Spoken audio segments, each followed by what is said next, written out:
আমি আজকে দেখাবো আমের জেলি আর আমের আচার। 1 কেজি আম নিয়ে নিয়েছি। আমি এগুলোকে ছোট ছোট পিস করে কাটবো। আমি ছোট ছোট পিস করে কেটে নিয়েছি। এরপর চুলায় নিয়ে যাব আমগুলোকে, আমের কুচিগুলোকে।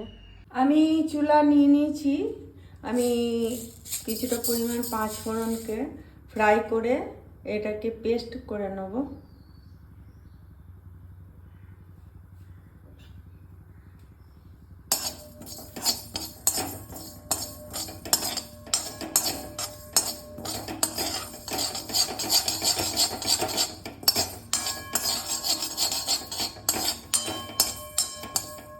আর এর মধ্যে 2টো শুকনো লঙ্কা দিয়ে দেবো।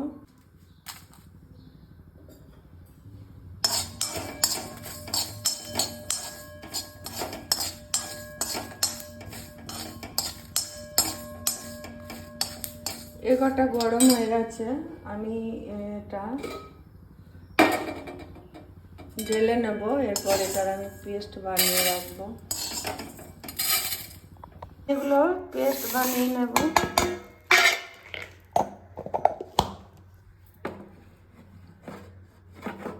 এবার কুচনো আমগুলোকে আমি দিয়ে দেব। এর মধ্যে আমি জল দিয়ে দেব।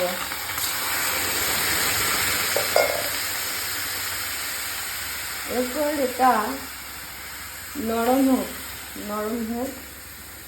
হতে থাকুক, তারপর আমি আসছি। দেখুন বন্ধুরা, 10 মিনিট আমি এটাকে বয়েল করতে দিয়েছিলাম। এবার এগুলোকে আমি একটু গলিয়ে দেব।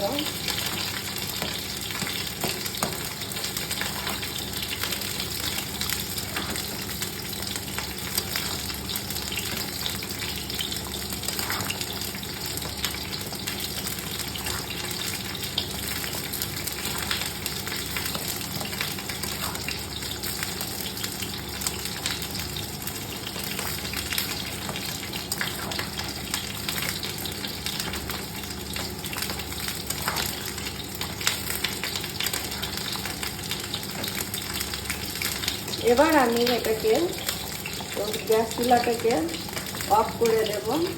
এটা ঠান্ডা হয়ে গেলে আমি আসছি আবার। এটা ঠান্ডা হয়ে গেছে, আমি এবার এটাকে ছেঁকে নেব।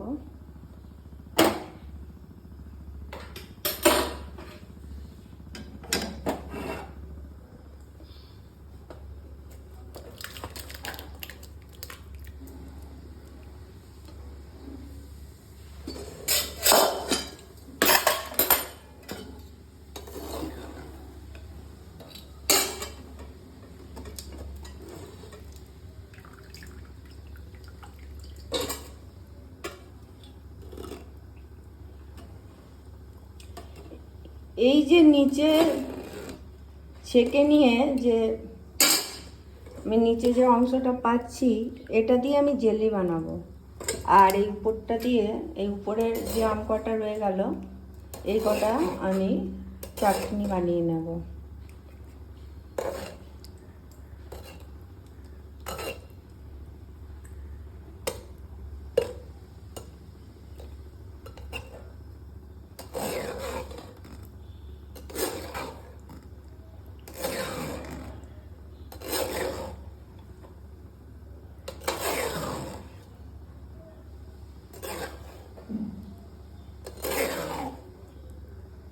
কিছুটা এই আম দিয়ে আমি আমসত্ত্ব বানিয়ে নিতে পারবো।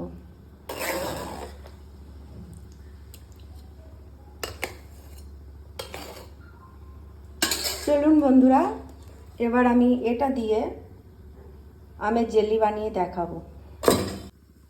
আমি এবার এটা দিয়ে দিলাম কড়ার মধ্যে। এরপর এর মধ্যে আমি চিনি মিশিয়ে দেব। যতটা পরিমাণ আমার এই আমের স্যুপটা রয়েছে, আমি ততটা পরিমাণই চিনি দেব।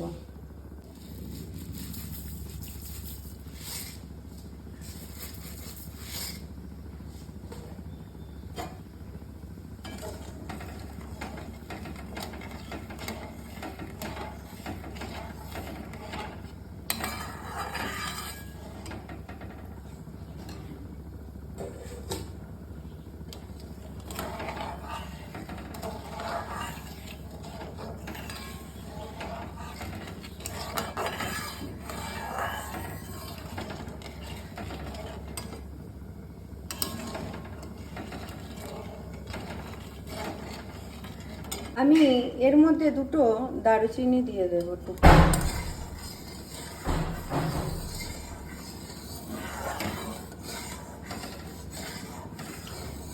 দারুচিনিটা অপশনাল, দিতেও পারেন না দিতেও পারেন।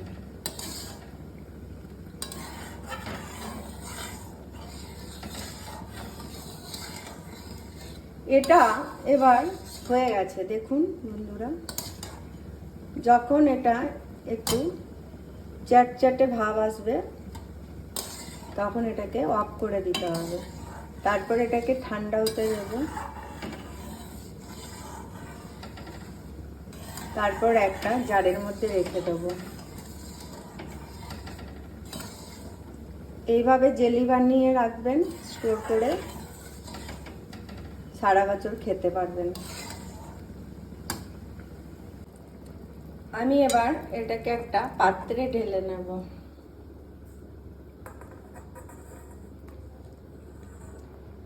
এরপর ঠান্ডা হয়ে গেলে এটাকে একটা জারে রেখে দেবো।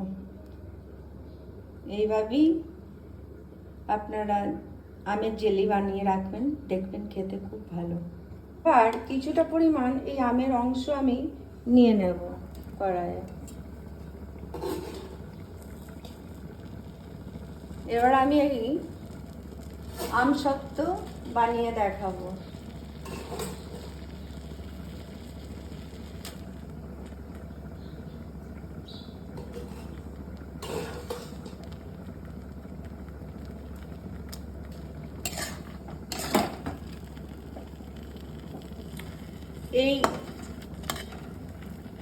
এই অংশগুলো আমি বাদ দিয়ে দেব।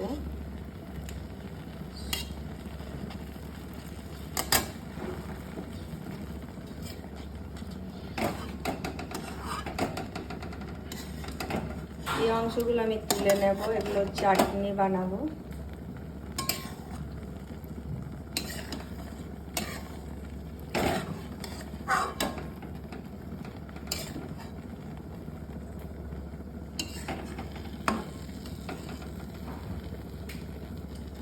নিচে যে নরম অংশগুলো থাকবে এগুলো দিয়ে আমি আমসত্ত্ব বানাবো।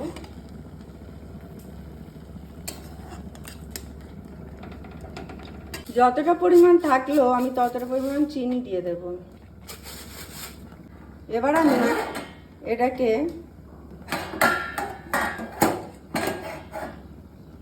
ঢেলে নেব। আমি একটা পাত্রের মধ্যে ঢেলে নিয়েছি, এটা এবার ঠান্ডা হতে দেব। তো পরে আমি দেখাচ্ছি আমসত্ত্ব। আমের যে বাকি অংশ ছিল এটা দিয়ে আমি এবার চাটনি বানাবো। চিনি দিয়েও বানাতে পারেন, গুড় দিয়েও বানাতে পারেন। আমি এটা গুড় দিয়ে বানাবো। মধ্যে যতটা পরিমাণ আম আছে আমি ততটা পরিমাণ গুড় দিয়ে দেবো।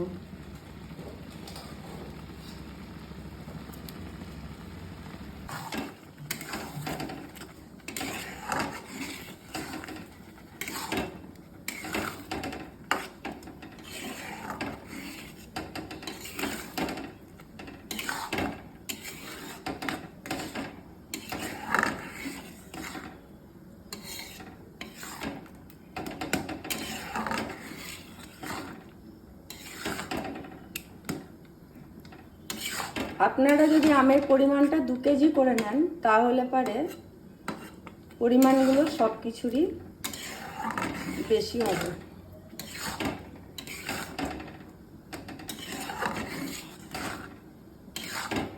1 কেজি আমিও করতে পারেন, 2 কেজি আমিও করতে পারেন। তো এবার এটা আমি ঠান্ডা হতে দেব।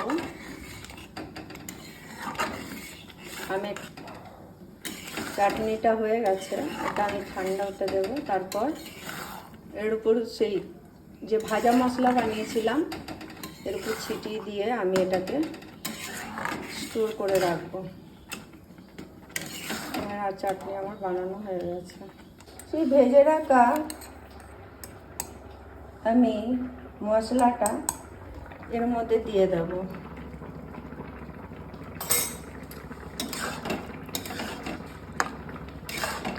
এরপর আমি এটা ঠান্ডা হয়ে গেছে,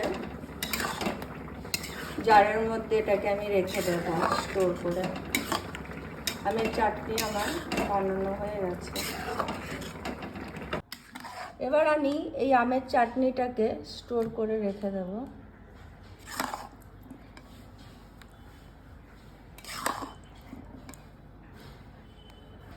এইভাবে আমি আমের আচারটা রেখে দিলাম স্টোর করে। এই আমের জেলিটা ঠান্ডা হয়ে গেছে। এবার আমি একটা জারের মধ্যে এটাকে ঢেলে স্টোর করে দেব। এবার আমি এই আমের জেলিটা স্টোর করে রেখে দেব।